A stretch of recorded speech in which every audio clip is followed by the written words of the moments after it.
how's it going? So we're back down at the college today, TVCC. It's our local community college, and we are working on some planters today. So we're kind of slowly working our way around. You've already seen us plant up 2 of the entryway gardens. I think they're gonna look so good, and we are focusing on varieties of plants that I know do well for us here and those that perform and get big, so that we were able to use a smaller amount of plants to fill up more space. So this morning we're starting with 7 huge containers. I don't know if you can see that right there, down at the baseball practice fields. So they've got big concrete planters with 7 trees. I'm gonna actually plant all of these the same because I want there to be some cohesion, and I'm gonna use the Above and Beyond recipe. So that consists of Super Tunia Vista Bubblegum, Vista Fuchsia, Vista Silverberry. If you are a beginner gardener, or if you've got a space that you just need to fill and you want something that will perform, those are the 3 plants you should definitely try. I highly recommend it, especially for beginners, because if you want something to like really encourage you and make you confident, these plants will. I'm also going to throw in some Plain the Blue Salvia because it's one of my favorites, and I think it'll bring some height to these containers. So here are 4 of the containers. You can see one way back there with a hawthorn that's blooming and looking beautiful. There are 3. Are these plums? They might be they might be crab apples right here. Whatever they are, they're done blooming. Huge, just massive containers.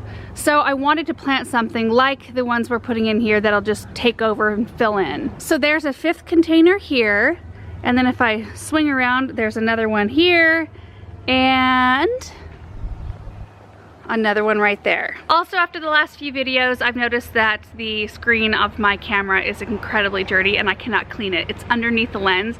So yet again, we have to send another camera in to have the lens cleaned.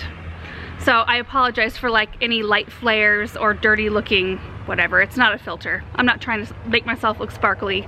It's just a dirty lens. So since these containers are already full of soil and they have trees in them, we are gonna add 1 bag of Land and Sea compost to each container and some flower tone. That'll help kind of recharge the soil a little bit. And then I'm gonna do 3 of each variety of plant. So what we'll do is we're gonna get everything out and kind of set up, and then I'll kind of talk through the design and then we'll plant. Take a look in here though. So fun. So after we're done with these 7, I've got other things for some shade containers. And the shade containers are big rectangles, so they're very interesting to put together, and they're mostly shade, so very different plants than what we're using right now.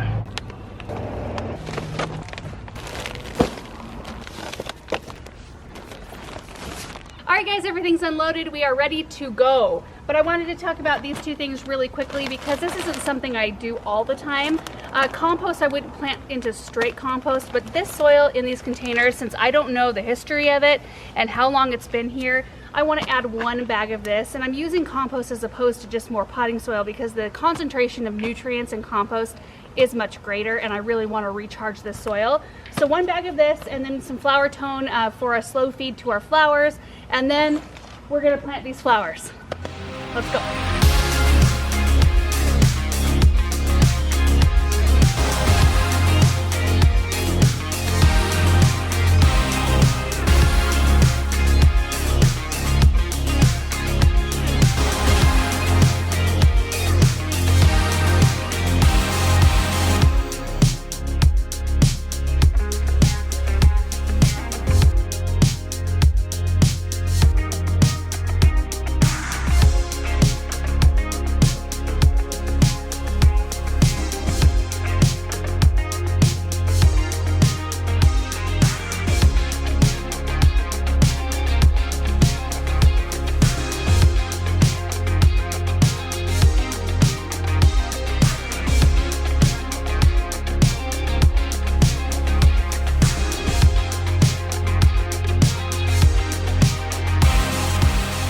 Okay, they're all planted and watered in, and as I was planting them, I kind of wondered about the light and how much they're gonna get.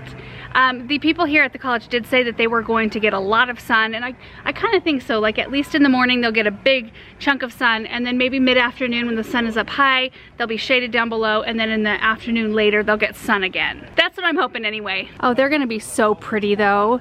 Oh, just imagine all of these Super Tunia Vistas, all huge and draping over the sides to kind of mask the container just a little bit, and then the Plain the Blues will fill in the area here. And you can see, like, this is morning, So they're gonna get a good chunk of morning sun, and then in the afternoon the sun will come in from the other side, and they're really not protected by much out here. I mean, there's not any big buildings or anything to cast shade. So I think we'll be good. So I just did 3 play in the blues, 1, 2, 3, kind of in a triangular shape, which honestly, like, you could do more. I think that 3 are going to fill this out really nicely. And then Supertunias, I did 3 of each variety. So 3 Supertunia bubblegums, silverberries, and then the fuchsias. I think you could even get away with less with the Vista Supertunias. I mean, of course it will take longer through the season for them to fill in, but if it's if like you're doing a project in a budget and you want something to fill in fairly quickly and big and full of blooms, these are a really good option. Okay, so now we're gonna head up toward another building to do some planters in the shade, which will be quite nice. It's getting warm. Here we are. There are 3 rectangular planters. You can see the one by Erin right there is 21 by 84 inches. Same with this one, which I'm gonna plant those the same. Since they're in such close proximity, I want them to kind of look cohesive.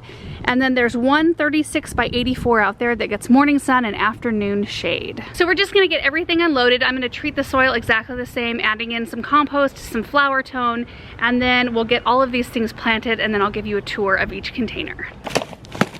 Okay, here's a quick look of everything we're gonna be using in these 3 containers. It's gonna be really pretty. We've got some Surefire begonias and Diamond Euphorbia, Diamond Mountain for blooms, but then the rest we're just gonna be playing with leaf color and structure. I think it's gonna be just gorgeous. There's a few more flats right over here. Look at that chocolate drop coleus, not sedum. I always wanna call it sedum, I don't know why. Look at the contrast between that potato vine and the lemon coral. Gorgeous. Now we plant.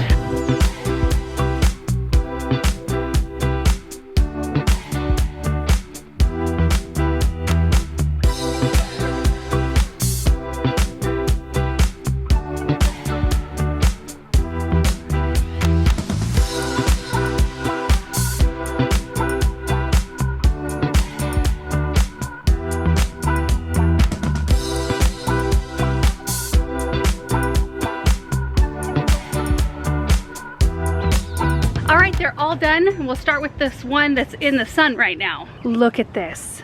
Isn't it gonna be spectacular when these plants grow up?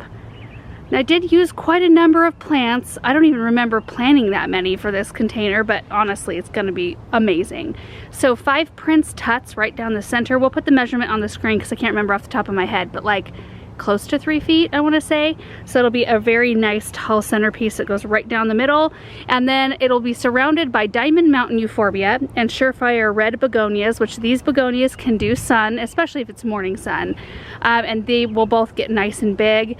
Then every other plant along the outside rim of the planter, we've got a Sweet Caroline, Sweetheart Lime, sweet potato vine, and a Color Blaze Chocolate Drop Coleus, both of which want to trail, which I don't know how much they're gonna want it to trail. I don't know if people use this a lot as a bench. Maybe they do, in which case they can easily trim those up, but I think it's gonna be absolutely gorgeous. And we'll clean it up here in a minute when we water them all in. All right, these next 2 might be a little bit hard to see just because they're so dappled right here. But I used 3 different kinds of coleus. We've got Wicked Witch right here, dark burgundy with that gorgeous ruffly leaf with the green margin. Oh, so pretty. There's a Dipped in Wine, more of a red tone, brighter red anyway, with the green margin. And then Golden Dreams. There are 6 coleus. Nope, there are 2, 4, 6, 7 coleus total, and they kind of go like kind of a zigzag. And then I put Surefire, dirty, Surefire rose begonias in here. So pink hue instead of the red in this one. And then along the outer rim, this Bewitched After Midnight sweet potato vine, lemon coral sedum. Every other one. And lemon coral actually does fairly well in a semi-shaded location. Probably not full shade, but I've had it do real well in this kind of light. Very dappled. And this one is the same, as you can see right there. And that is going to be it for today's video. I was just so excited to show you guys all these containers, and there's so many more. So we did 10 today. I think we have 31 left to do down here, and most of which are different. So it should be really a colorful and interesting campus in the end, I think. And I think too, the reason why I was so excited about these is, one, they're big, and I don't often get to put together huge containers like this. But I wanted to show you plants that are a really good option for large areas, either in containers or your landscape where you need some instant impact. Something that's gonna grow big and fast and provide a lot of interest and color throughout the season. Totally worth the money when it comes to annuals, because they perform so well. So anyway, thank you guys so much for watching, and we will see you in the next one. Bye.